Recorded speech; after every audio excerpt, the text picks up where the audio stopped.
अल्हम्दुलिल्लाह अल्हम्दुलिल्लाहि रब्बिल आलमीन वस्सलातु वस्सलामु अला सय्यिदिल अंबियाइ वल मुरसलीन व अला आलिहि व अस्हाबिहि अजमाइन। अम्मा बाद वक़ाल अल्लाहु तआला फिल क़ुरआनिल मजीद फ़अऊज़ु बिल्लाहि मिनश शैतानिर रजीम। बिस्मिल्लाहिर रहमानिर रहीम। या अय्यतुहन नफ्सुल मुत्मइन्ना इरजिई इला रब्बिकी राज़ियतम मर्दिय्या फदखुली फी इबादी वदखुली जन्नती। आमन्तु बिल्लाहि सदक़ल्लाहुल अलियुल अज़ीम। वक़ाल अल्लाहु तआला फ़ी शानि हबीबिहिल करीम इन्नल्लाहा व मलाइकतहु युसल्लूना अलन नबिय्यि या अय्युहल्लज़ीना आमनू सल्लू अलैहि व सल्लिमू तस्लीमा। अल्लाहुम्मा सल्लि अला सय्यिदिना व मौलाना मुहम्मद मआदिर जूदी वल करम व अला आलिहि व बारिक व सल्लिम सलातन व सलामन अलैका या रसूलल्लाह सल्लल्लाहु तआला अलैहि व आलिहि व सहबिहि व सल्लम। खानक़ाए महबूब औलिया में आने वाले तमाम मुरीद व मुत्तक़ी, अल्लाह ताला से मैं दुआ करता हूँ हमारा आना बैठना कबूल फरमाए। अल्लाह हमारे इखलास अता फरमाए। अल्लाह ताला हमें दिखावा रियाकारी से हमारी हिफाजत फरमाए। अल्लाह हमारे सीने से अकड़ को ख़त्म फरमाए, तकब्बुर को ख़त्म फरमाए। हमारा मकसद अल्लाह की रज़ा और लोगों को इताअत इलाही और इताअत रसूल की तरफ बुलाना है। उसके हटकर कोई मकसद नहीं। मिंबर पर बैठकर जो बातें बता रहा हूँ दिल की गहराइयों से और अल्लाह की रज़ा के लिए और इखलास के साथ बता रहा हूँ। अल्लाह मुझे और आप सबको कहने सुनने से ज़्यादा अमल की तौफीक अता फरमाए।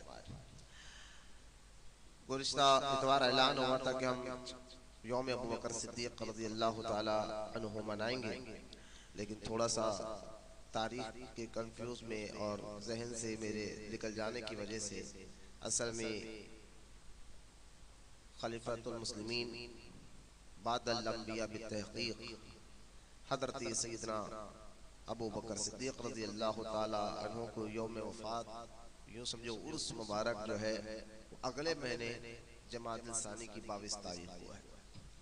सही तारीख वही है। मैंने जब ऐलान किया जमाअत अव्वल का ये महीने में, तो फिर मैंने बहुत सी किताबें छाने, इसमें तारीख़ुल खुलफ़ा है और दिगर उलमा अहले सुन्नत की मुतबर किताबें छानने के बाद सामने बात आई कि सबके यहाँ जमाअत सानी जो अगला महीना आने वाला है उसकी 22 तारीख को आपका यौम विसाल उर्स मुबारक है। तो जब ये बात समझ में आ गई तो थोड़ा सा कंफ्यूज हो गया था, तो हमने फिर से इसको पोस्टपोन कर दिया कि इंशाअल्लाह अल्लाह ज़िंदगी रखा तो आने वाले महीने में बड़े अक़ीदत मोहब्बत के साथ हम जो है मनाएंगे यौम अबू बकर सिद्दीक़। और क्योंकि ये महीने में शेखुल इस्लाम बानी जामे निज़ामिया मौलाना अनवरुल्लाह खां फारूकी रहमतुल्लाहि ताला अलैह का भी उर्स मुबारक आता है, तो अगले इतवार को जो हम ये कलमे तय्यबा कंटिन्यू करेंगे और आने वाले इतवार को इंशाअल्लाह उनका यौम मनाएंगे, क्योंकि ज़रूरी भी है। आज जो है वो शख्स हैदराबाद का रहने वाला जो मिनहाजी तहरीक से ताल्लुक़ रखता है, हबीब अहमद मिनहाजी, इस शख्स ने तो तफ़ज़ीलियत को खुलकर प्रमोट करते हुए इसने खुतबाए जुमा में जो खुतबा दिया जाता है मेंबर में खड़कर, उसमें खुलफा के नाम पहले आते हैं, तो उसने तरतीब को बदला। पहले मौला अली का नाम लिया, उसके बाद हसनैन करीमैन का, उसके खातून जन्नत का, उसके बाद जो है खुलफाए राशिदीन में अबू बकर सिद्दीक़, फारूक आज़म, उस्मान गनी का नाम ले रखा है, जबकि ये कह रहा है कि ऐसा करना सही है। और जो लोग पहले खुलफाए कराम का नाम लेते हैं वो बिदअत बल्कि बिदअत सिया कर रहे हैं, जबकि ये खुद बिदअत सिया का काम कर रहा है। तो तफ़ज़ीलियत शियत को ये प्रमोट कर रहा है और जो है ये खुलकर इस तरह की बदबख्ती कर रहा है। तो जरूरी है कि इसका विरोध करें, क्योंकि खुतबा जुम्मा अगर आप हैदराबाद दक्कन के जितने बुजुर्गान दीन है उनकी किताबों को पढ़े, जबकि सरकार गौस पाक रज़ी अल्लाह ताला अन्हु के खुतबों को पढ़े तो उसमें भी उसी तरतीब के साथ है जिस तरतीब को शुरू से अहले सुन्नत अपने जुमा में अरबी खुतबे में बयान करते आ रही है। पहले खुलफा का नाम, उसके बाद अहले बैत का नाम। ये तरतीब गौस पाक की भी है। यही तरतीब जो है हजरत उमर बिन अब्दुल अजीज जो पहली सदी के मुजद्दिद है उन्होंने भी इसी तरतीब को जारी किया था कि उस दौर में अहले बैत की मोहब्बत में सहाबा पर हमले हो रहे थे तो अपनी तरतीब को जारी रखा। तो आज से 1400 साल 1300 साल से ये तरतीब चलते हुए आ रही है। गौस आज़म ने इसी तरतीब से खुतबा दिया। हजरत शुजाउद्दीन साहब क़िबला रहमतुल्लाहि ताला अलैह जो हैदराबाद दक्कन के मशहूर मारूफ बुजुर्गान दीन जिनका मज़ार मुबारक ईदी बाजार में मौजूद है, उनकी किताबों में भी खुतबा इसी तरह तरतीब के साथ है जैसा हमेशा अहले सुन्नत के उलमा पढ़ते आ रहे हैं। तो लिहाजा ये खुद भटक गया, गौस पाक के खुतबों को नहीं देख रहा।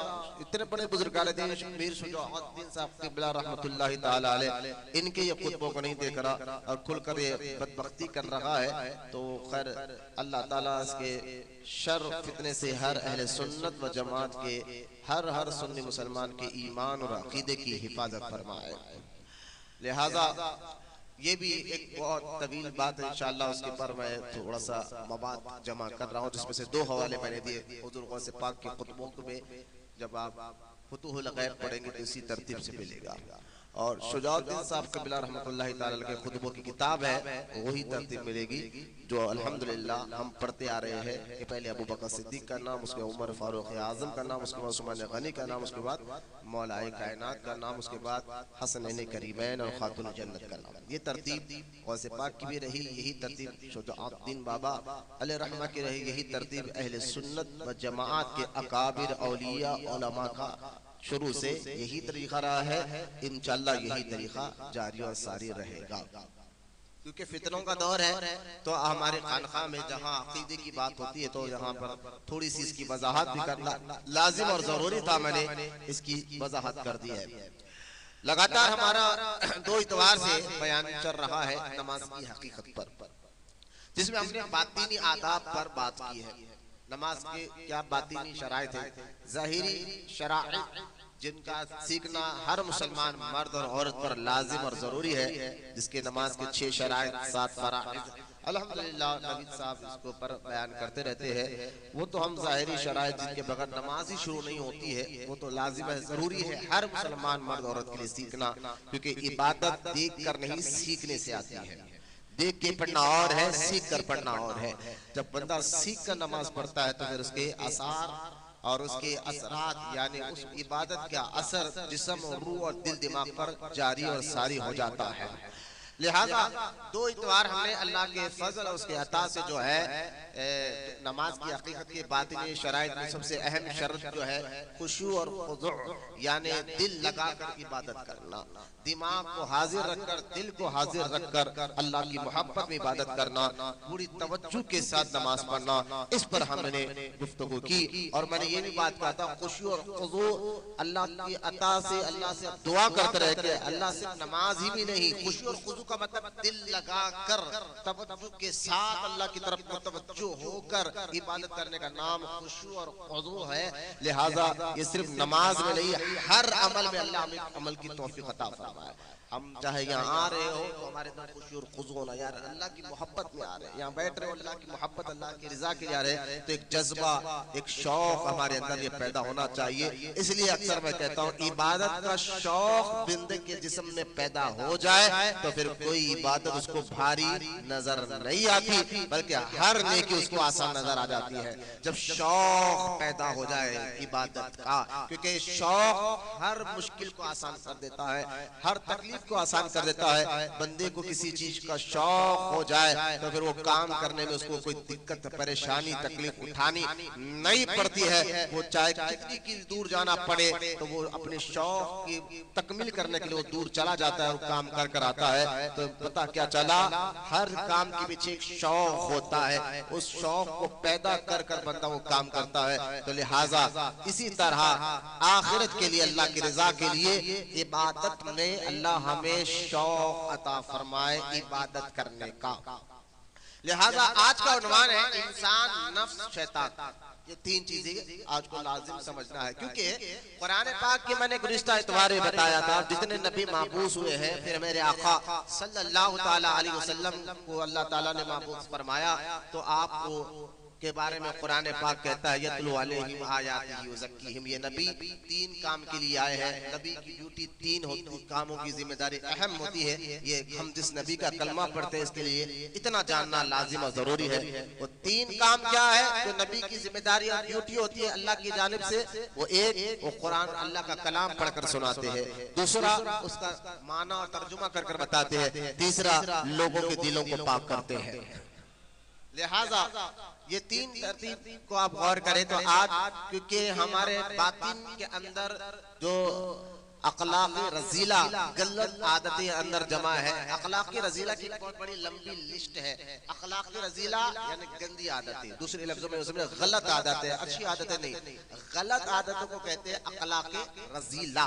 तो लिहाजा अखलाक रजीला की बहुत बड़ी लंबी फहरिस्त है कि उसमें कौन कौन चीज आती है। उसमें हसद आता है, उसमें तकब्बुर आता है, उसमें ग़ीबत आता है, उसमें चुगलखोरी आता है, उसमें गुस्सा आता है, उसमें शहवत आती है, उसमें जो है झगड़ेलू मिजाज आती है। ये तमाम अखलाक़े रज़ीला इसको कहा जाता है। नबी बंदों के अंदर से उसको साफ करते हैं।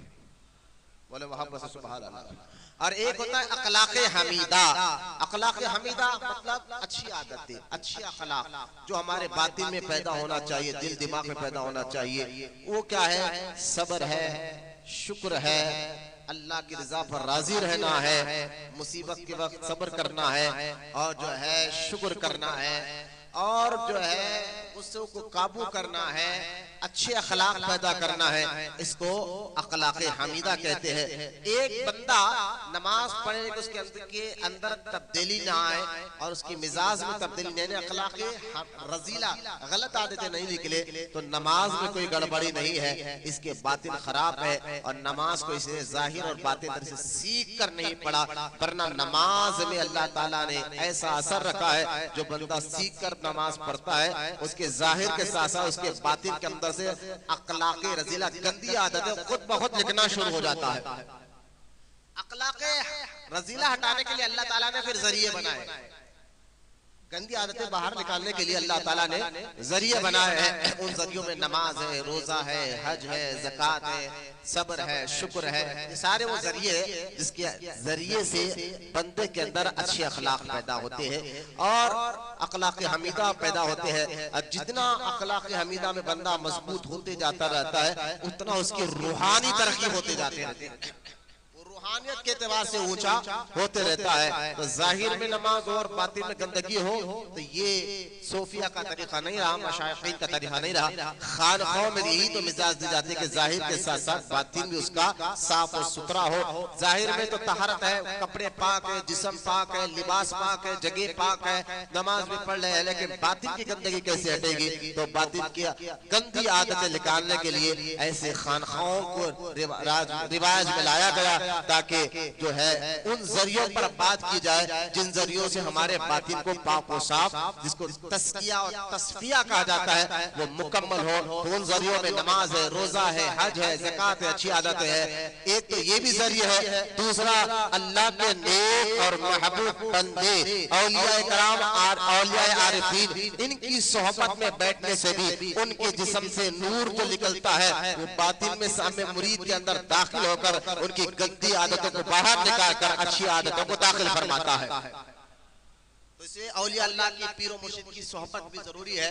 सिर्फ सर्फ है और जो है पानी है, लेकिन उसमें लगड़ने वाला हाथ भी चाहिए ताकि वो मैल बाहर निकले। वो लगड़ने वाला हाथ मुर्शिद का होता है, उस्ताद का होता है। इसलिए एक तो ये जरिए भी है, तो फिर ये जरिया भी लाजिम जरूरी है।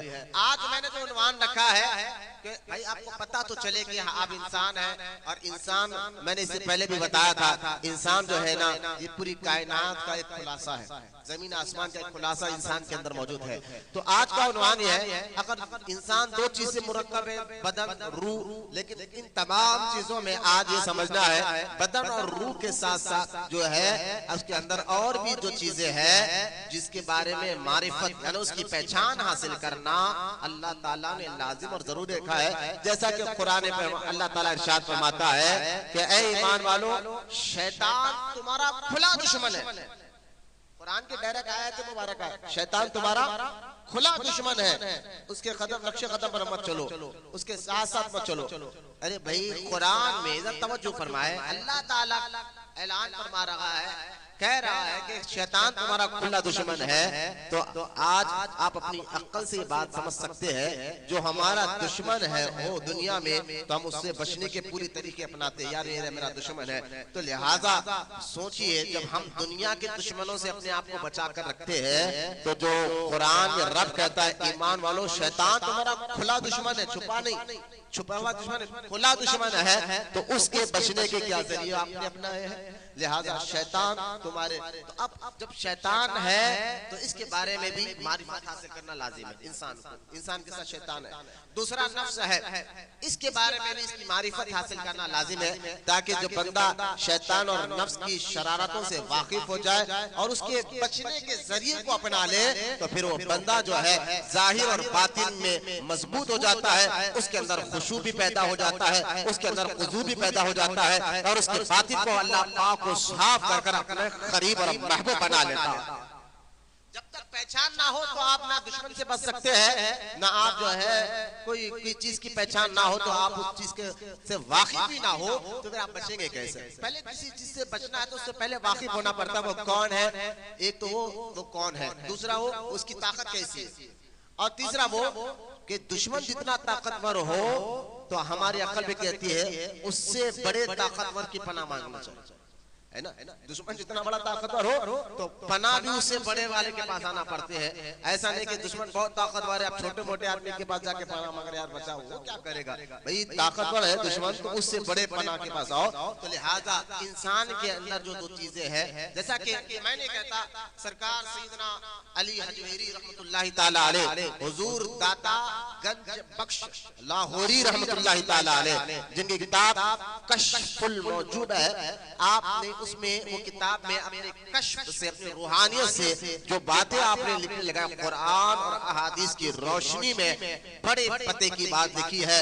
और दाता गंज बख्श लाहौरी रहमतुल्लाहि ताला अलैह, जिनकी वफात मुबारक 465 हिजरी है और गौसे आजम की पैदाइश 470 हिजरी है। और एक रिवायत मैंने पढ़ी है, एक अशरफी आलिम दीन है, उनकी एक रिवायत मैंने किताब में पढ़ी है कि सरकार गौसे पाक रज़ी अल्लाह ताला अन्हु जब ख्वाजा गरीब नवाज इनसे मिलने गए, और गौसे पाक रज़ी अल्लाह ताला अन्हु की उम्र आखिरी उम्र मुबारक थी, तो लिहाजा हुजूर गौसे पाक ने गरीब नवाज को कुछ हिदायतें दी, कुछ वसीयतें की और कुछ नवाजने के बाद जब हिंदुस्तान की तरफ भेजा, तो ये गौसे पाक का ये इरशाद है, गौसे आजम ने फरमाया था कि जब तुम हिंदुस्तान जा रहे हो, रास्ते में तुम्हें एक शेर, अल्लाह का शेर मिलेगा, उसके रोजे की जरूर जियारत करना।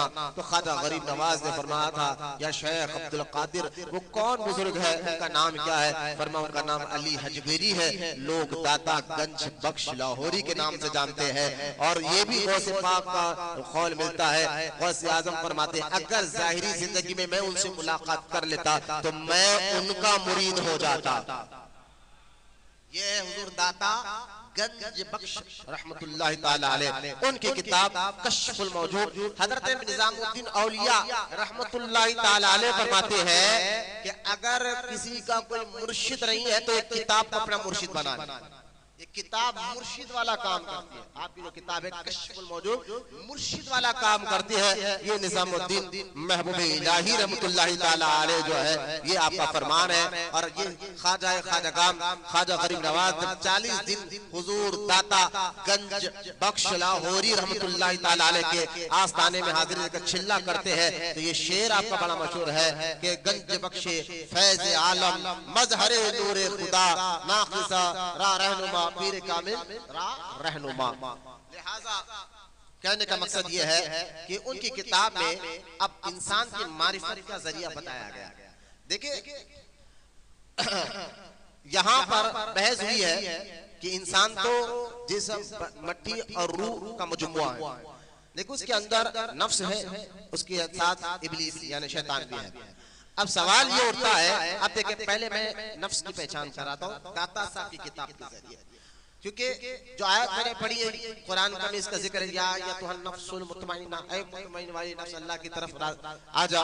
और सूरह यूसुफ में भी है कि नफ्स ने उसको भटका दिया, तो नफ्स का जिक्र। और सूरह बकरा जा खत्म थे ला युकल्लिफुल्लाहु नफ्सन इल्ला वुसआहा, लिहाजा कुरान की कई आयतों में नफ्स का जिक्र आया है। तो नफ्स का जिक्र आया है तो अल्लामा तफ्तदानी रहमतुल्लाहि ताला अलैह शरह अक़ाइद इल्म कलाम के बहुत बड़े इमाम, जिनकी किताब शरह अक़ाइद बड़ी दुनिया भर के मदरसों में आज भी पढ़ाई जाती है, बड़ी मोतबर किताब है अक़ीदे के एतबार से शरह अक़ाइद अल्लामा तफ्तदानी रहमतुल्लाहि ताला अलैह की, जिनके बारे में आता है कि मेरे आका रहमत कौनैन सल्लल्लाहु ताला अलैहि वसल्लम ने खुद उनके अपने करम फरमा कर अपने गुलाम के घर आकर उनको नवाजा, वो भी जागते हुए जिसने हुजूर को देखा था जागते हुए।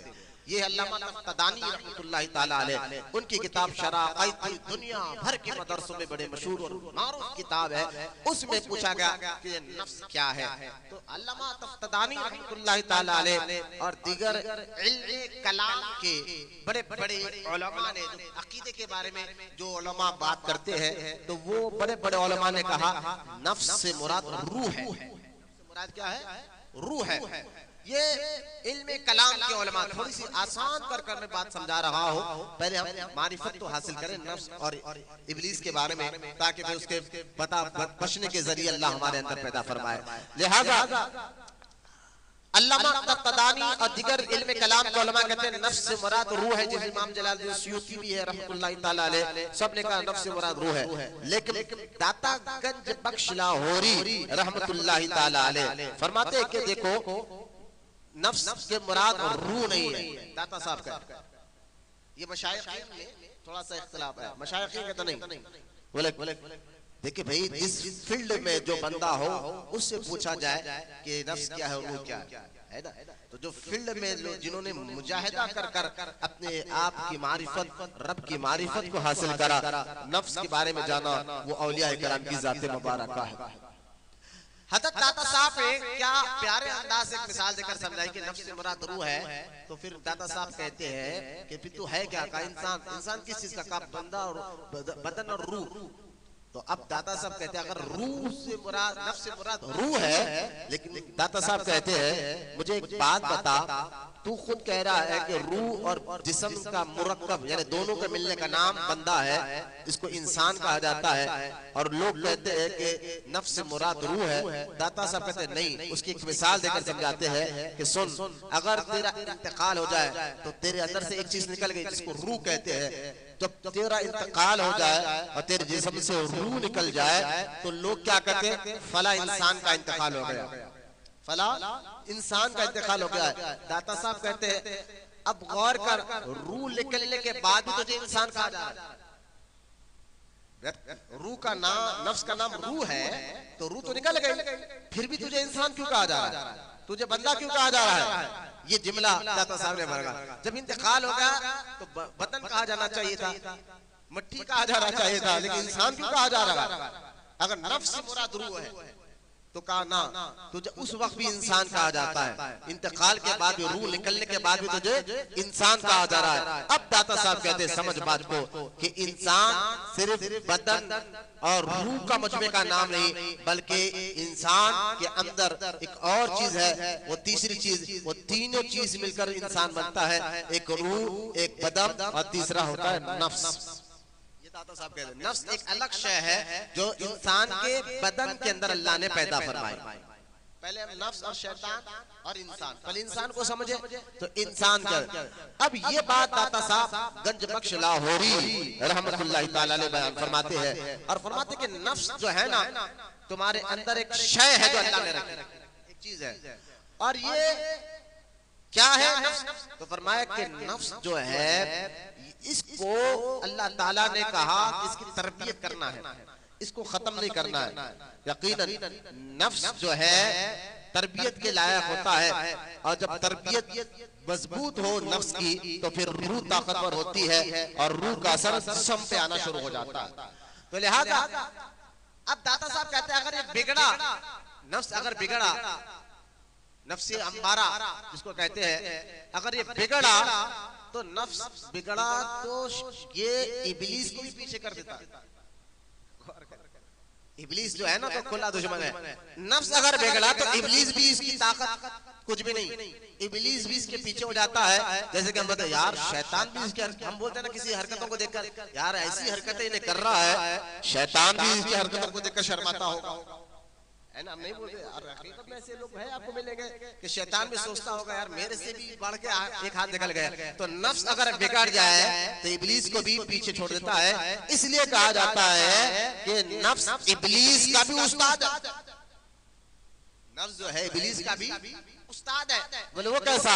कि वो देखो जब इब्लीस जो है फरिश्तों का जो सरदार था, जिसका अज़ाज़िल उसका नाम था, और फरिश्तों को पढ़ाता था, अल्लाह की इबादत करता था, तो उस वक्त तो कोई मर्दूद था नहीं दूसरा जो इब्लीस को भटकाए, अज़ाज़िल को भटकाए, तो लिहाजा कोई मर्दूद था नहीं। फिर भी ये भटक कैसे गया? सवाल उठा। इब्लीस तो कोई था नहीं ना, इब्लीस बना नहीं था, उसका नाम तो अज़ाज़िल था, वो तो शैतान मर्दूद बना भी नहीं था। तो फिर उसको भटकाया किसने? किस आदम को सजदा मत करो। अगर हम कहे तो बोले शैतान भटका दिया, नमाज नहीं पढ़े। अरे भाई तो शैतान तो बना ही नहीं था ना, अज़ाज़िल उसका नाम था और वो अभी भटका नहीं था। तो फिर उसको किसने भटकाया भाई कि आदम को सजदा मत करो? तो उसको भटकाने वाले का नाम नफ्स था। नफ्स के अंदर ख्याल किया तू आग से बना, ये मिट्टी से बना। नफ्स ने ख्याल पैदा किया तू आग से बना या मिट्टी से बना, तू कैसे झुक सकता है? क्योंकि आग हमेशा ऊंची रहती है, मिट्टी जमीन लेवल होती है, लिहाजा तू कैसा ऊंचा आदमी झुक सकता है? तो इब्लीस को भटकाने वाले का नाम भी नफ्स है। इसलिए कहा गया कि नफ्स जो है ये इब्लीस का भी उस्ताद है। अगर सुधर जाए तो फरिश्तों से अफजल हो जाए। अगर इसकी तरबियत हो जाए नफ्स की तो फिर ये फरिश्तों से अफजल हो जाए, और वो फरिश्ते आकर इसके हाथ चूमे, उसकी पेशानी चूमे। बिगड़ जाए तो इब्लीस को भी पीछे छोड़ दो। तो लिहाजा नफ्स जो है कुरान पाक में भी इसका जिक्र आया, या नफ्सुल मुतमइन्ना, मुतमइन वाली नफ्स बनो। तो नफ्स के 3 कैटेगरी है। अब हम इन तीनों में से किस में है ये हमें जानना है। तो कैसे जानेंगे कि हम देखिए नफ्स के 3 दर्जात हैं, नफ्स अम्मारा, नफ्स मुअम्मा, नफ्स मुतमइन्ना। अब ये 3 कैटेगरी में आप और हम जो हमारे अंदर ये नफ्स रखा गया है, आप किस मुकाम पे आपको कैसे मालूम होगा? बहुत आसान है मालूम, बहुत आसान है। आपको कि नफ्स अम्बारा जिस बंदे के अंदर ये नफ्स काम करने लग जाए, तो नफ्स अम्बारा जिसको लग जाए वो बंदा सिर्फ गुनाह करता है, नेक काम करता ही नहीं। अब आप ये देख लीजिए आप किस कैटेगरी में हैं कि नफ्स से अम्बारा जिसको लग जाए वो बंदा सिर्फ गुनाह करता है, गलत काम करता है, नेकी की तौफीक नहीं मिलती। तो समझ जाए कि नफ्स अम्बारा का मरीज है। और एक होता है नफ्स लुअम्मा, ये नफ्स जिस बंदे के अंदर ये काम करने लग जाए वो नेकी भी करता है, गुनाह भी करता है, दोनों काम करता है, नेकी भी और गुनाह भी करता है। तो लिहाजा समझ कि नफ्से लुआमा के ये मुकाम पर है। और नफ्से मुतमइन्ना जो रब चाहता है कि ऐसी नफ्स अपने अंदर पैदा करो, तो लिहाजा वो जिस नफ्स में आ जाए वो सिर्फ अल्लाह के फजल और उसकी अता से गुनाहों से महफूज ही होता है। वो काम चाहे उठना बैठना खाना पीना हर काम वो अल्लाह के हुक्म और उसकी रजा के लिए क्या करता है। नफ्स मुतमइन्ना का ये मुकाम है। उसके बाद भी औलिया अल्लाह का नफ्स नाज़िया नफ्स मर्जिया ये आला मुकाम है जो बुजुर्गान दीन को होता है। तो ये नफ्स की थोड़ी सी नॉलेज मैंने दिया। अब आ जाए दूसरा इब्लीस। ठीक है, इब्लीस के बारे में कुरान कहता है कि तुम्हारा खुला दुश्मन है। इसको समझिए आप। इब्लीस के बारे में कहा जा रहा है कि खुला दुश्मन है। तो पहले इब्लीस के बारे में जानकारी देखिए, इसका जिक्र कुरान में मौजूद है। शैतान जिन कुछ भी नहीं मानते तो कुरान का इनकार, क्योंकि कुरान में इसका जिक्र है। सूरह जिन है। अब सूरह जिन का अगर कोई नहीं जिन्नात वगैरह वगैरह इसको मैं नहीं मानता, शैतान जिन कुछ भी नहीं रहते, तो मैं कहता हूँ इसका ये बोलना आसान है, लेकिन जरा कुरान की आयत करो। अरे भाई कुरान की एक आयत का भी इनकार करने वाला फिर मुसलमान नहीं रहे, काफिर हो जाता है। तो लिहाजा जिन्नात है, उन्हीं में एक का नाम इब्लीस है। और जैसो जिन्नात भी है और दूसरा जो है जादू भी जमीन पर रखा गया है। इसका भी जिक्र कुरान में आया। जादू भी का जिक्र कुरान पाक में मौजूद है। और कुरान पाक में सामरी जादूगर का जिक्र अल्लाह ताला ने किया है। तो खैर इब्लीस ये है जिन्नात के एक कौम में से जिन जिसका नाम अज़ाज़िल था, बाद में ये इब्लीस बना और आगे चलकर ये शैतान बना। ये अलग अलग बना था। इब्लीस ये आग से बना था, जिन्नात किससे बने? आग से बने। और ये आग से बने, कुरान हदीस में इसका जिक्र है, आग से ये बना गए हैं। और दूसरी चीज ये है कि इनमें पाक नापाक दोनों होते हैं। पाक और नापाक जिन्नात और इब्लीस में, जिन इब्लीस शैतान ये की नाम अलग अलग है लेकिन है एक ही। और सुनिए दूसरी बात ये है, पाक नापाक भी होते हैं मुसलमान नाम, क्योंकि सूरह जिन जब नाजिल हुआ है तो कई जिन्नात आकर हुजूर के हाथ पर ईमान लाए। ये भी हदीस में आता है। बल्कि एक हदीस में आता है कि एक काफिर जिन जो है एक बुत में घुस गया और हुजूर सल्लल्लाहु अलैहि वसल्लम के खिलाफ फैल पकड़ने लगा। जब अबू जहल ने देखा कि देखा हमारा बुत बात कर रहा है तो खुश हो गया, हुजूर को बुला भेजाया।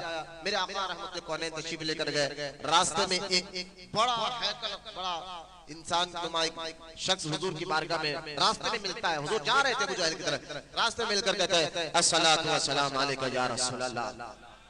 मेरे आका रहमत कौनैन फरमाते तुम कौन और तुम्हारे होलिये वगैरह से तो तुम इंसान नजर नहीं आते हो। उसने कहा हुजूर मैं जिन हूँ, लेकिन आप पर ईमान लाया हूँ, अल्लाह पर रसूल पर ईमान लाया जिन हूँ। और हाथ में उसके तलवार जो खून उस पे टपक रहा था। हुजूर ने फरमाया ये क्या किया? कहा हुजूर जिस बुत ने आप जो है जिस जिन ने एक बुत में घुसकर आपकी शान में बेअदबी और गुस्ताखी की, मैं अपने घर में नहीं था, मैं क्योंकि हदीस में आता है जिन्नात की शादियां, बल्कि एक हदीस में सरकार ने फरमाया एक जिन के 5000 औलादे होते। सारे कुरान हदीस की बातें बता रहा हूँ। पहले मारिफत हासिल करेंगे तो पता चलेगा कि आपको करना क्या है। ये मैं सेकंड एंड में बताऊंगा। पहले नफ्स के बारे में थोड़ी नॉलेज मैंने दिया, अब इब्लीस के बारे में जिन्नात के बारे में आपको थोड़ा नॉलेज दे रहा हूँ ताकि आपको समझ में आ जाए। लिहाजा इब्लीस जो है जिन जो है कहता है या रसूल अल्लाह सल्लल्लाहु अलैहि वसल्लम, मैं अपने घर से बाहर गया था कि वो काम करते हैं, इसके हलाल कमाते हैं, ऐसे वाक़यात भी है। लिहाजा जब मैं घर आया तो मेरी बीवी जिन्नात कह रहा मेरी बीवी रोए, तो मैंने कहा क्या बात है? कहा फला जो हमारे पड़ोस में जो काफिर जिन था, बोले हाँ वो बुत में जाकर जो है हुजूर के खिलाफ बेइज्जती की है, गुस्ताखी की है, तो मुझे बर्दाश्त नहीं हुआ, मैं पहले गया और उसको कत्ल किया। गुस्ताखे रसूलों को मारना ये जिन्नात के पास भी कत्ल करना, वो भी पाक जिन्नात के पास भी लाजिम जरूर है। पहले मैं इसके गया और उस जिन को मैंने कत्ल किया। हुजूर अब चलिए उस बुत में मैं दाखिल होकर आपकी शान बयान फरमा। अब वो जिन गया और हुजूर का कलमा पढ़ने लगा, आखिरी नबी के बारे में लगा। आखिरकार अबू जहल ने उस बुत को उठाकर फेंक दिया। तो खैर जिन्नात के ऐसे वाकयात, जिन्नात का आना जाना, किसी जगह असर कर देना, आप कुरान और हदीस में इसका जिक्र मौजूद है। तो लिहाजा इब्लीस के बारे में एक और चीज है, वो आग से बना। और दूसरा जो है हदीस में आता है कि जब वो मरदूद हुआ, अल्लाह ताला ने उसको लानती कहा, तो उसने ऐलान किया कि आपके बंदे को मैं भटकाऊंगा और और सिरातल मुस्तकीम के रास्ते पर ही बैठूंगा। उस जो सीधा रास्ता है, जो अल्लाह तक पहुंचने का रास्ता है, उस रास्ते पर ही बैठकर अपना डेरा डालूंगा और भटकाऊंगा। इसलिए हुजूर सल्लल्लाहु अलैहि वसल्लम फरमाते हैं, जैसा तुम्हारे जिस्म के रगों से खून दौड़ता है, ऐसा इब्लीस अपना असर दाखिल कर तुम्हें वसवसे डालता है। जिन्नात क्या कर सकता है, और खासतौर वो अहले ईमान का दुश्मन है। किसका दुश्मन है? ईमान वालों का खुला दुश्मन है। कुरान कहता है ईमान वालों, शैतान तुम्हारा खुला दुश्मन है। इस पर भी थोड़ी तवज्जो होना चाहिए ना। जब कुरान खुला कह रहा है कि तुम्हारा दुश्मन है, खुला दुश्मन है, तो अब भाई उस पर भी तवज्जो होना चाहिए ना।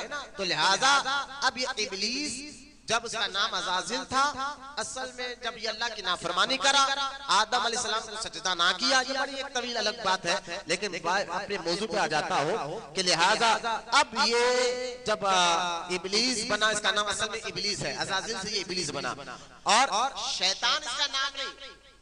गौर से सुनो, शैतान इब्लीस का नाम शैतान, ये कुरान में कहीं कुरान में इब्लीस का जिक्र भी आया है, शैतान का जिक्र भी आया है। आप कह रहे हैं कि ये दोनों में फर्क क्या है? इब्लीस शैतान का असल नाम है, शैतान इब्लीस का नाम नहीं, उसकी सिफत है। शैतान इब्लीस का नाम नहीं, उसकी क्या है? सिफत, उसकी सिफत है। उसकी सिफत का नाम शैतान, इब्लीस की सिफत का नाम क्या है? शैतान है। तो लिहाजा शैतान असल में अब शैतान मुझे हमारे ज़हनों में वो गंदे पुराने गलीज़ ख्यालात आ जाते हैं, ऐसा नहीं है। वो डरावनी शक्ल, अल्लाह हमें जो है महफूज रखे इब्लीस की पनाह, इब्लीस की शर से। लेकिन मैं बताना चाहता हूँ कि हमारे ख्वाहिश नहीं होना चाहिए कि हम इब्लीस को देखें। क्या देखना है तो हुजूर को देखने की ख्वाहिश हो, बुजुर्गों को देखने की ख्वाहिश हो।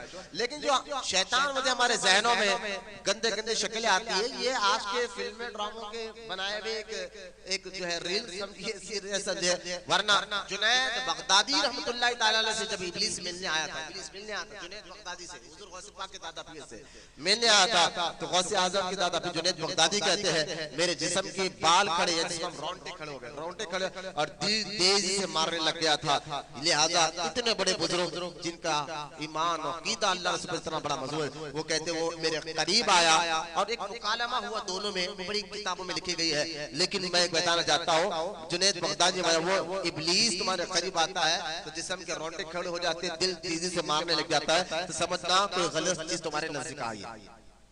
एक पहचान बता रहा हूं मैं। तो खैर इब्लीस जो है वादा कर रहा है अल्लाह से कि मैं भटकाऊंगा, बस। तो जब भटकाओगा तो अल्लाह ताला ने बना, वो तो शैतान है, तो मरदूत है, तो लानती है। तो शैतान इसकी सिफत का नाम है। आप कहेंगे शैतान का मतलब क्या है? तो सरकार गौसे पाक रज़ी अल्लाह ताला अपनी किताब बुनियतुत तालिबीन में फरमाते हैं कि शैतान शैतानून से बना है, और शैतानून का मतलब ये होता है कि दूर हो जा, दूर हो जा, लानती और दूर हो जा। तो शैतान का मतलब वो जो अल्लाह की रहमत से दूर हो चुका है। तो शैतान का मतलब क्या है? जो दूर करने वाला और दूर होने वाला, दोनों लफ्ज है, दूर करने वाला और दूर होने वाला, ये दोनों लफ्ज शैतान का माना है। तो लिहाजा अब कुरान कहता है कि इब्लीस जिसका नाम, जिसकी सिफत शैतान है, वो अल्लाह से दूर भी हो चुका है और बंदों को अल्लाह से दूर भी करता है। दूर हो चुका है हमेशा भर के लिए, लानती है, दोज़खी है, दोज़ख के करीब है, लेकिन बंदों को अल्लाह से दूर भी करता है। और जहां कुरान में सूरह अनाम आयत नंबर 112 अल्लाह ताला इरशाद फरमाता है कि ए नबी, हर नबी के पास एक इंसान नुमा शैतान और इंसान नुमा जिन दोनों होते हैं, ताकि नबी को तंग करें। भाई जिन्नात यानी इब्लीस का नाम शैतान है, ये तो बात समझ। लेकिन कुरान में सूरह अनाम में अल्लाह फरमाता है इंसान नुमा शैतान भी होते हैं, इंसान नुमा शैतान भी होते हैं। इंसान है शैतान, मैंने कहा कुरान है भाई, सूरह अनाम में अल्लाह ने जिक्र फरमाया है। तो मतलब क्या है? वो जो तुम्हें अल्लाह से दूर करे, अल्लाह की मारिफत, अल्लाह की इताअत से दूर करे, वो शैतान है। लेकिन जो इंसान तुम्हें गलत कामों में लगा दे, वो इंसान नुमा शैतान, इंसान नुमा शैतान है। जो तुम्हें कह रहे हैं जिक्र की महफिल छोड़ो, नमाज छोड़ो, चल आज जुआ खेलेंगे, आज जिना के अड्डे पे जाएंगे, शराब का महफिल जमाएंगे, गलत कामों में ले जाने वाला ये तो इंसान है, इंसान नुमा शैतान है, जो तुम्हें अल्लाह की रहमत और उसके फजल और उसकी इताअत से दूर कर वो काम कर रहा है जिस काम से इब्लीस खुश होता है। तो दो चीजें हैं, इंसानुमा शैतान, दूसरा इब्लीस शैतान। इन चीजों से अब समझ गए इंसान के अंदर क्या क्या है। दो चीजें लगी हुई है, एक नफ्स, दूसरा शैतान। अब ये दो चीजें नफ्स और शैतान, नफ्स की तरबियत करने से ये मुकम्मल हो जाता है, लेकिन शैतान को कैसे उसके बचे, शैतान से कैसे बचे, वो क्या जरिए है शैतान से बचने, शैतान से बचने के क्या जरिए है, नफ्स कैसे कंट्रोल में आए, तो ये आरिफीन के पास बैठना पड़ेगा।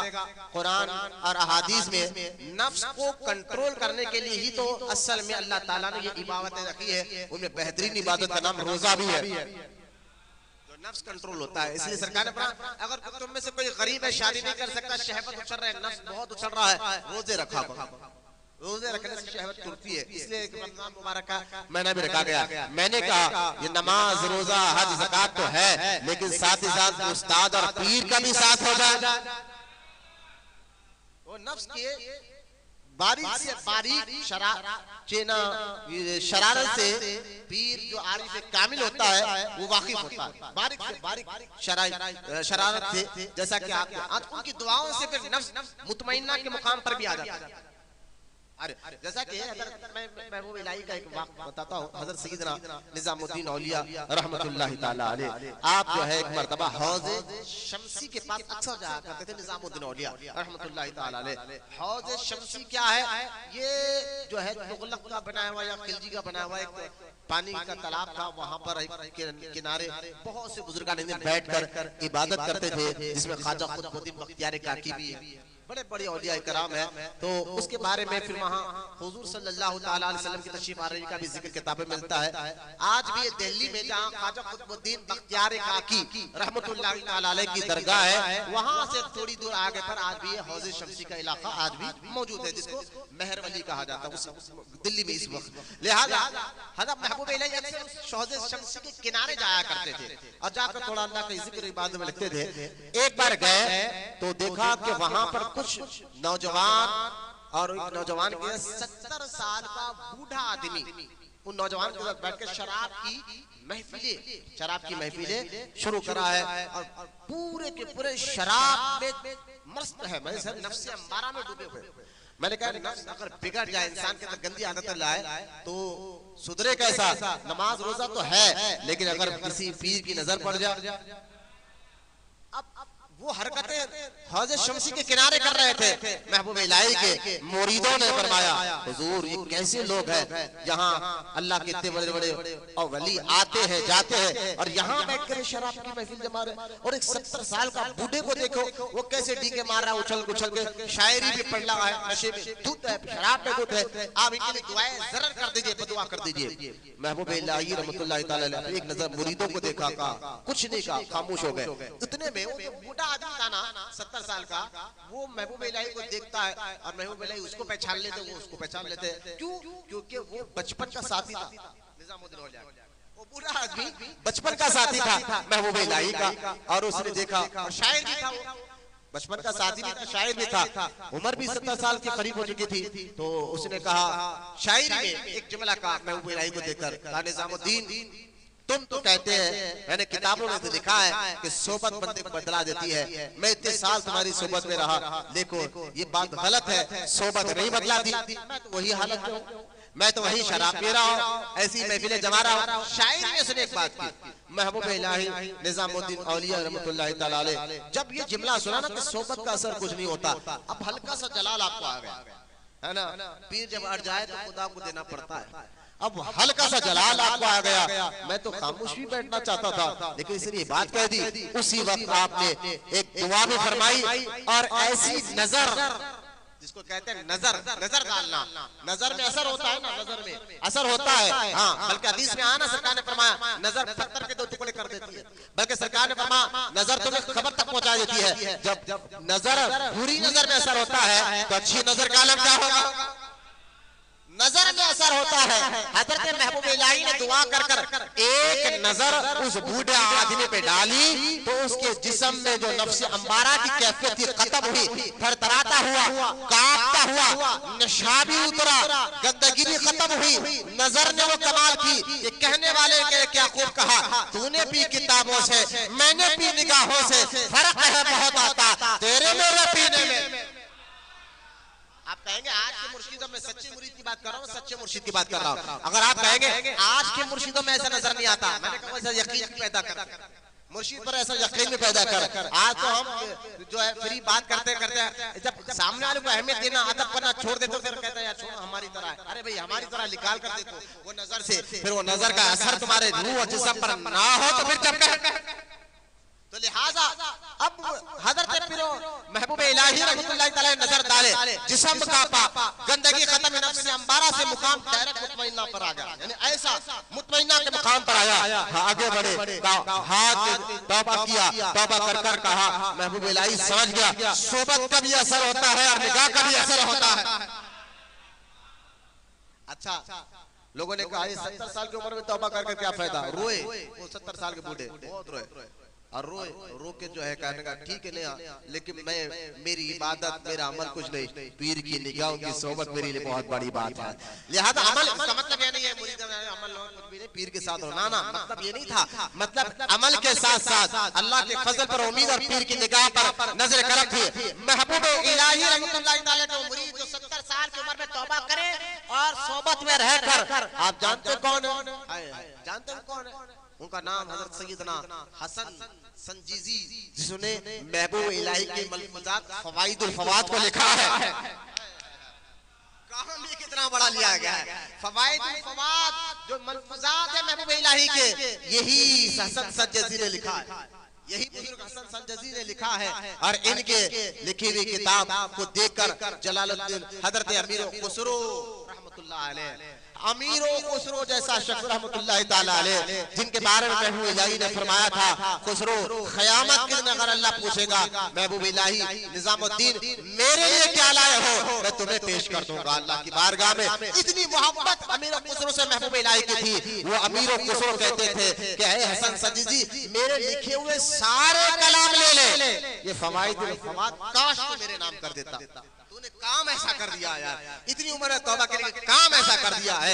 लिहाजा मंजिल 70 साल की थी उम्र, लेकिन हम समझे कि अब ये क्या मुजाहिदा करेगा, अब क्या तकवा करेगा, अब क्या आला मुकाम पर पहुंचेगा। अरे भाई मुजाहिदे के जरिए भी आला मुकाम पर पहुंचा जाता है, नजर के जरिए भी आला मुकाम पर पहुंचाया जाता है। नजर ऐसा पीर के यकीन पैदा करो ना, तो खैर कहने का मकसद ये है कि नफ्स अम्बारा को नजर और सोहबत और अल्लाह का फजल उसकी अता पीर की नजर करम से भी नफ्स अम्बारा जो है मुतमइन्ना के मुकाम पर आ जाती है, उसको तोड़ने का। लेकिन नफ्स अम्बारा की बहुत लंबी डिटेल है, अब मैंने बताया नफ्स अम्बारा मुतअम्मा मुतमइन्ना, इनमें से आप खुद सोचे मैं किस मुकाम पर हो। अब आ जाइए इब्लीस के बारे में। अब इब्लीस की ताकत, जब उसने अल्लाह से वादा किया कि मैं आपके बंदों को भटकाऊंगा, अब हम लोग कहते यार इब्लीस ने तो वादा कर दिया, शैतान ने तो वादा कर लिया अल्लाह ताला से, सिरातुल मुस्तकीम पर बैठा हुआ है, अब हम कमजोर आदमी कैसे बचे, उससे बचे कैसे, जबकि वादा कर रहा है। हमारे जिस्म के अंदर खून के अंदर दौड़ता है, बाज़ाहिर में दिखता तो नहीं है, लेकिन बचना कैसा है, जो हमें वसवसे डालता है, तो हमें तंग करता है, हमें हमारे ईमान और अकीदे को लूटने की कोशिश करता है।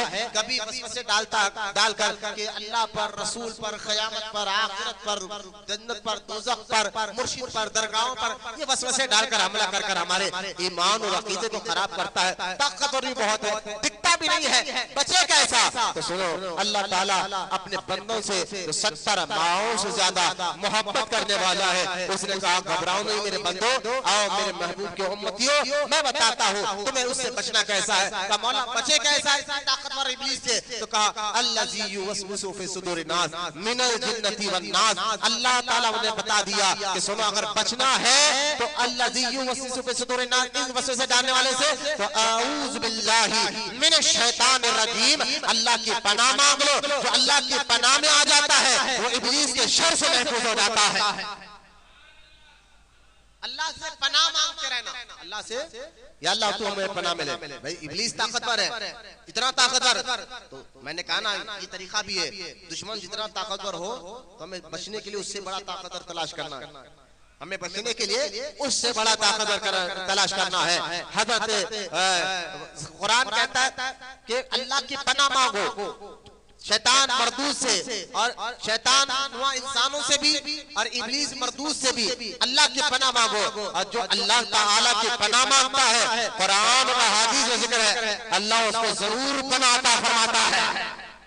इसलिए अक्सर जो है ना औज़ बिल्लाहि मिनश शैतानिर रजीम का विर्द करते रहे जब भी वसवसे आए, और माअज़ अल्लाह का विर्द करते रहे। अब देखिए ये तो अल्लाह ताला की पनाह कैसे मिलेगी? क्या अल्लाह जब बंदा पनाह तलब करता है, अल्लाह तू अपनी पनाह में हमें ले ले, इखलास के साथ यकीन के साथ जब पनाह तलब करता है तो फिर पनाह मिलती कैसे है? क्या अल्लाह फरिश्तों को भेजकर तुम्हारी मदद करता है? तो ये उसकी मर्जी है। तो अल्लाह की पनाह के जरिए ये औलिया अल्लाह बन जाया करते हैं। अल्लाह की पनाह के जरिए कौन बन जाते हैं? ये औलिया अल्लाह। जो औलिया अल्लाह के और सच्चे मुर्शिद के हाथ में हाथ दे देता है वो अल्लाह की पनाह में आ जाता है। आप देखिए जुनैद बगदादी रहमतुल्लाहि ताला अलैह की बात याद आ गई। हजरत सैयदना जुनैद बगदादी रहमतुल्लाहि ताला अलैह का एक मुरीद कई दिन से आया नहीं था। आपने मालूम किया कि भाई एक बंदा है जो कई दिन से आ रहा नहीं, कहाँ गया? कहा हुजूर वो तो बहुत पहुंचा हुआ होगा। बोले क्या हुआ? कहा फला इलाके में बैठ कर अपनी खानखा बना ली और लोगों को कहता रोज अल्लाह मुझे दीदार भी कराता है अपना और जन्नत की सैर भी कराता है। डेली रात में जागते हुए जन्नत की सैर भी कराता है और अपना दीदार भी कराता है। हजरत जुनैद बगदादी रहमतुल्लाहि ताला अलैह उसके खानखा पर गए। वो अदब से खड़ा तो हो गया, लेकिन अपने दिल में अकड़ था, तकब्बुर था। इब्लीस ने उसको अपने जाल में फंसा लिया था। वो कह रहा था कि देखो मैं, सरकार ने फरमाया जुनैद बगदादी ने, मैंने सुना है तुम्हें ये दावा क्या? हाँ हुजूर, रोजाना रात में जो है तो फरिश्ते आते हैं, मुझे घोड़े पे बिठाते हैं, जन्नत की सैर कराते हैं, रब का दीदार होता है। जुनैद बगदादी रहमतुल्लाहि ताला अलैह मुस्कुराए, कहा तुझे पता नहीं कि अकीदा हमारा अहले सुन्नत का यही है कि जागते हुए कोई रब का दीदार नहीं करता, ये खास था हुजूर की जात मुबारक का। जागते हुए रब को देखना ये सिर्फ हुजूर के लिए खास है, हमारे लिए नहीं है। हम ख्वाब में देख सकते हैं रब को, या जन्नत में जाने बाद अल्लाह अपने फजल से अपना दीदार कराता है जन्नतियों को, लेकिन तुझे कैसे पता चला?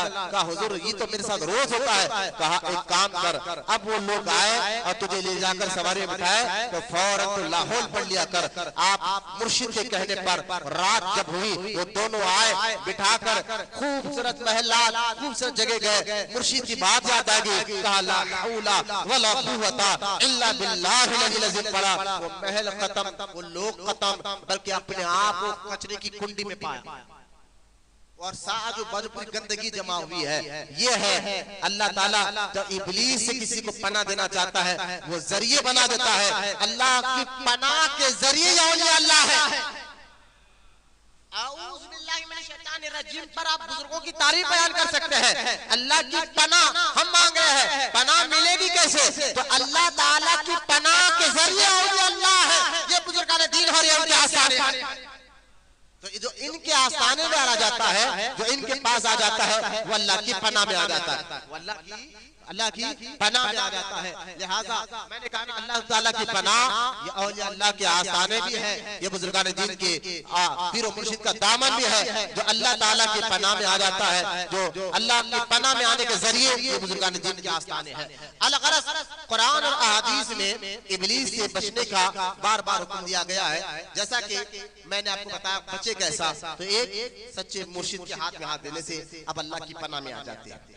और दूसरा जो है आपको सरकार गौसे पाक रजी अल्लाह ताला अन्हो की एक अहादीस मैंने बुनियादुल तालिबीन से निकाला है कि बंदा अल्लाह की पनाह से कैसे महफूज रह सकता है। तो सरकार गौसे पाक रजी अल्लाह ताला अन्हो फरमाते हैं कि तुम तो एक इसे अल्लाह मर्द कामिल के हाथ में हाथ दे दो, दूसरा कसरत के साथ औज़ु बिल्लाह का विर्द करते रहो। अल्लाह तेरी पनाह जब भी वसवसे आए, इस्लाम को लेकर, कुरान को लेकर, अहादीस को लेकर, पीर को लेकर, बुजुर्गों को लेकर, इस्लाम के कुरान और हदीस को लेकर फौरन कहे औज़ बिल्लाह मैं तो अल्लाह की पनाह चाहता हूं, औज़ बिल्लाह मैं तो अल्लाह की पनाह चाहता हूं। अब गौसे आज़म फरमाते हैं कि औज़ बिल्लाह पढ़ने के 5 फायदे हैं बंदे। कितने फायदे हैं? 5 फायदे हैं। क्या? तो गौसे आज़म फरमाते हैं अहादीस की रोशनी में गौसे आज़म अपनी किताब बुनियादुल तालिबीन में लिखते हैं कि एक पहला फायदा जो औज़ बिल्लाह पढ़ता है वो दीन और हिदायत पर अल्लाह उसको इस्तिकामत अता फरमाता है। आज ये चीज हम आसान ले लेना हो बिल्ला, ये हमारे ने कोई बड़ी दुआ बताइए, बड़ी दुआ बताइए, ये क्या आप पढ़ रहे औज़ बिल्ला तो बच्चे भी पढ़ते, हमारे बड़ी बड़ी दुआ होना चाहिए। मैंने कहा इससे बड़ी कोई दुआ है?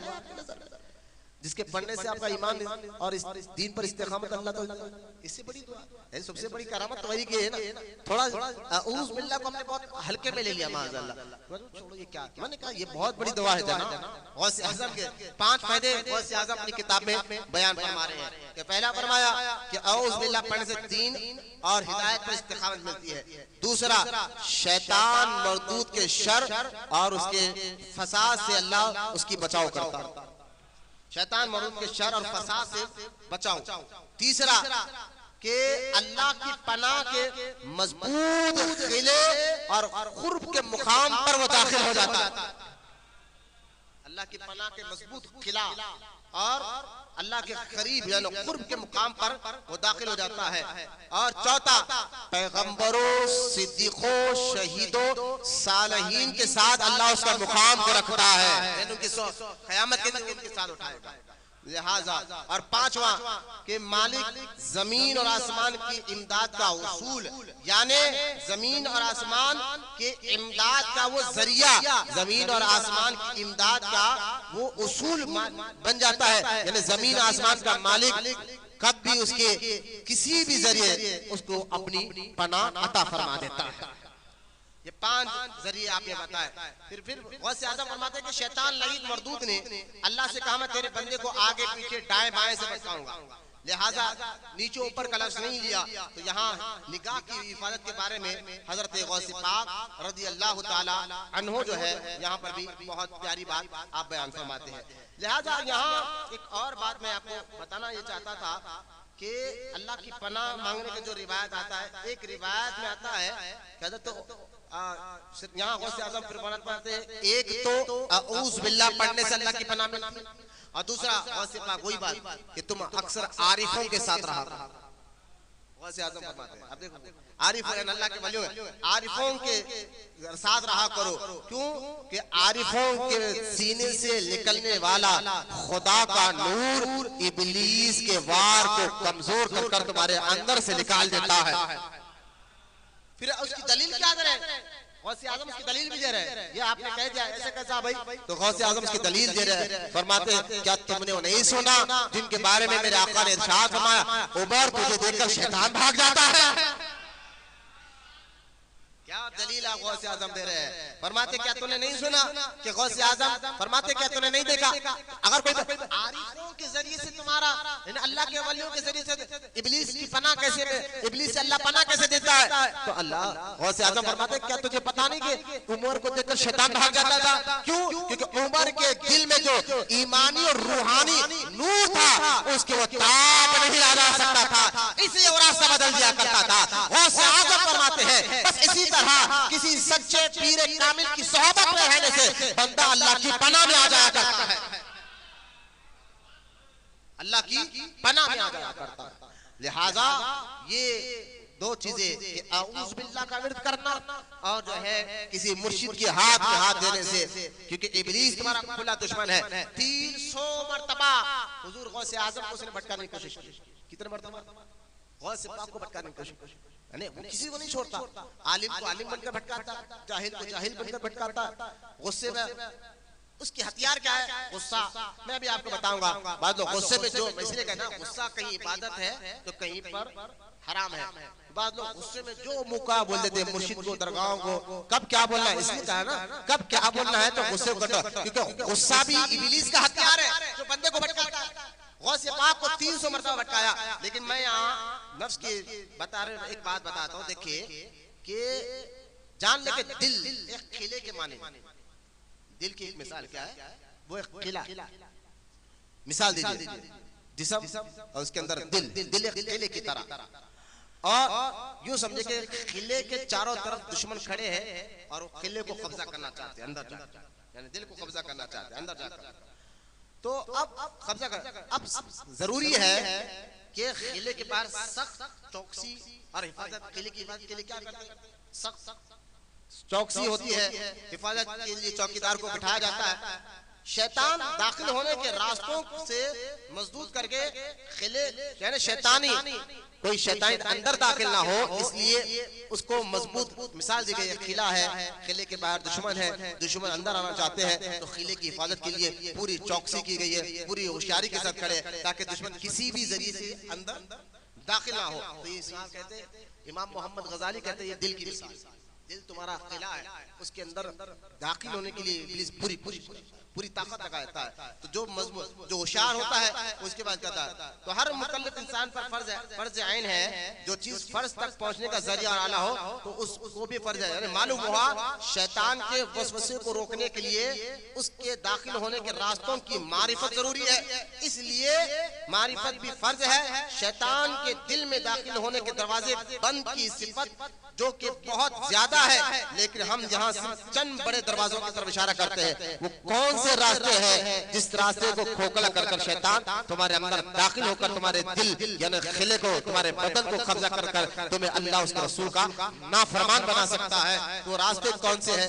अब तो शैतान की ताकत समझे, उससे पनाह कैसे मांगना ये भी समझ गए, लेकिन वो और भी रास्ते हैं जनाब जिससे वो जरिया बनाकर खिले के अंदर यानी हमारे दिल के अंदर घुसता है। तो उनमें सबसे बड़ा जरिया गजब यानी गुस्सा और शहवत, ये भी शैतान का हथियार है। गुस्सा और शहवत जो है ख्वाहिशात, इसलिए गजब गुस्सा यानी गुस्सा अक्ल पर पर्दा आ जाता है, गुस्से वाले आदमी को अक्ल पर पर्दा आ जाता है। और अक्ल दिल के किले में शैतान के दाखिल होने से रोकने वाला सिपाही और चौकीदार। क्या बात इमाम मोहम्मद गजाली फरमा रहे, कहते हैं कि गुस्सा अक्ल को खा जाता है और अक्ल तो मेन चौकीदार है जो तुम्हारे दिल की हिफाजत का जरिया बनता है और वहां से शैतान को आने नहीं देता। लेकिन अगर यही अक्ल कमजोर हो जाए तो फिर शैतान वहां से आकिल हो जाता है। तो उस अक्ल को कमजोर कैसे करता है? कहा गुस्सा। क्या बात है, इंसान के नफ्स को इमाम मोहम्मद गजाली ने क्या प्यारे दे। गुस्सा जो है तुम्हारे अक्ल पर पर्दा डाल देता है और पर्दा डालकर जो है उस जरिए से तुम्हारे अंदर यानी दिल के अंदर दाखिल होकर वसवसे डालना शुरू करता है। इस्लाम और रब अल्लाह उसके रसूल के मुतालिक, लिहाजा इसलिए कहा गया ना कहाँ गुस्सा करना है और कहाँ पर ना करना है, ये भी सीखना फर्ज है। इसलिए मेरे आका रहमत कौनैन सल्लल्लाहु ताला अलैहि वसल्लम ने इरशाद फरमाया, तुम में से पहलवान कौन है? कहा या रसूल अल्लाह पहलवान तो वो है जो सामने वाले को पछाड़ दे कुश्ती में। कहा ना मैं इससे बड़ा पहलवान बताऊं? कहा हुजूर बताए। फरमाया असल पहलवान वो है जो गुस्से के वक्त गुस्से को काबू कर ले, यानी गुस्से को खुद को पी जाए, काबू कर रहे। तो लिहाजा ये असल पहलवान मेरा आका ये अहादीस। और शहवत का गलबा भी ये तुम्हारे जो है किसी चीज की मोहब्बत और शहवत तुम्हें हर चीज को हंदा बहरा कर देती है। मोहब्बत हंदा बहरा करती है। अगर हकीकी मोहब्बत हो तो फिर बंदा रब उसके रसूल की मोहब्बत में फना हो जाता है, लेकिन अगर मजाजी मोहब्बत हो तो फिर उस मोहब्बत में वो ना कुरान ना अहादीस ना इस्लाम किसी की परवाह नहीं करता है। यहाँ मजाजी मोहब्बत की बात हो रही है जिसको शहावत भी कहा जाता है। लिहाजा गुस्सा और शहावत ये दो जरिए से इब्लीस तुम्हारी अक्ल को कमजोर कर सकता है। लिहाजा इसको इत्तेदाल में रखो।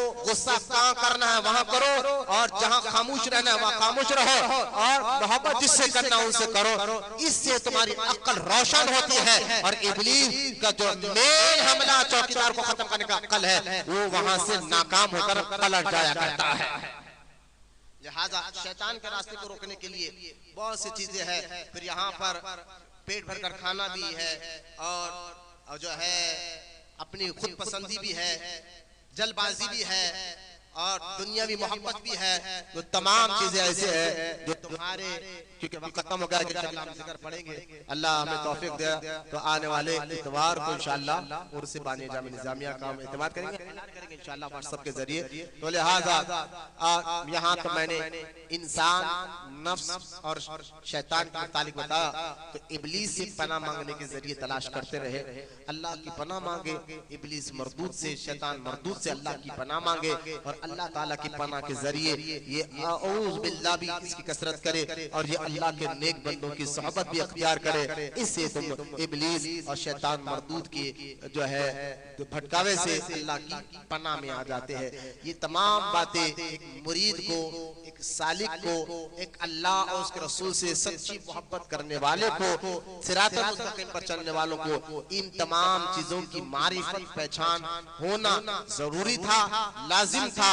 मैंने वो तमाम बातें आपको बता दिए। जब बंदा इन चीजों को पहचानता है फिर हर नेकी उसके लिए आसान हो जाती है। अब उसको दाढ़ी रखो बोलने की जरूरत नहीं, वो खुद अल्लाह की रसूल की सुन्नत से मोहब्बत करने लग जाता है। अब नफ्स ख्याल नहीं डालता, शैतान ख्याल नहीं डालता, तू क्या कर दाढ़ी रखेगा, दाढ़ी रखेगा तो ये हो जाएगा, वो हो जाएगा, नौकरी नहीं मिलेगी, ये नहीं मिलेगी, ये सब मसले से खत्म। ये नफ्स के शैतान के मसले से खत्म। जब उसको पता चल जाएगा असल हकीकी मालिक रब है, उसकी पनाह में आना है, उसकी रिजा में जीना है, उसकी रिजा में मरना है, तो ये बात अगर समझ में आ जाए तो इब्लीस के ये वसवसे और नफ्स के ये वसवसे इंसान के जिस्म और रूह पर कोई काम नहीं आते। ये चीजें हमें थोड़ी कोशिश करें, हम कमजोर आदमी, शैतान अभी फिर वसवसा डाल सकता है, तुम कमजोर आदमी, तुम्हारे को क्या मिल सकता है ना। अल्लाह कुरान में कहता है जो हमारी राह में कोशिश करता है उसके लिए आसान कर देते रास्ते। आप कोशिश करें, अपना काम है, लिहाजा तस्किया नफ्स और तस्फिया करना अपने बातिल को पाक करने के जरिए इब्लीस की पहचान जरूरी थी, नफ्स की पहचान जरूरी थी और उसके बचने के जरिए भी जरूरी थे। मैंने मुख्तसर अंदाज में आपके सामने इब्लीस से कैसे बचा जाएगा, नफ्सानी ख्वाहिशात से कैसे बचा जाएगा, ये थोड़े से अंदाज में मैंने बताने की कोशिश की है। इस पर बरसों बुजुर्गान दीन ने तकरीरें लिखी, अमली तौर पर मुजाहिदा कर कर भी अपने नफ्सानी ख्वाहिशात को रोक कर बताया है कि जब बंदा इनमें कंट्रोल अपना लेता है फिर अल्लाह उसको अपना खुर्ब और अपना महबूब बना लेता है। लिहाजा हमें चाहिए कि इसमें कोशिश करें। अल्लाह की बारगाह में दुआ है अल्लाह हम तमाम को कहने सुनने से ज्यादा अमल की तौफीक अता फरमाए। अल्लाह ताला हमें सच्चा आशिक रसूल बनाए। क़यामत तक अल्लाह ताला हमारी नस्लों में आशिक रसूलों को पैदा फरमाए। वमा अलैना इल्लल बलाग वल्हम्दुलिल्लाहि रब्बिल आलमीन।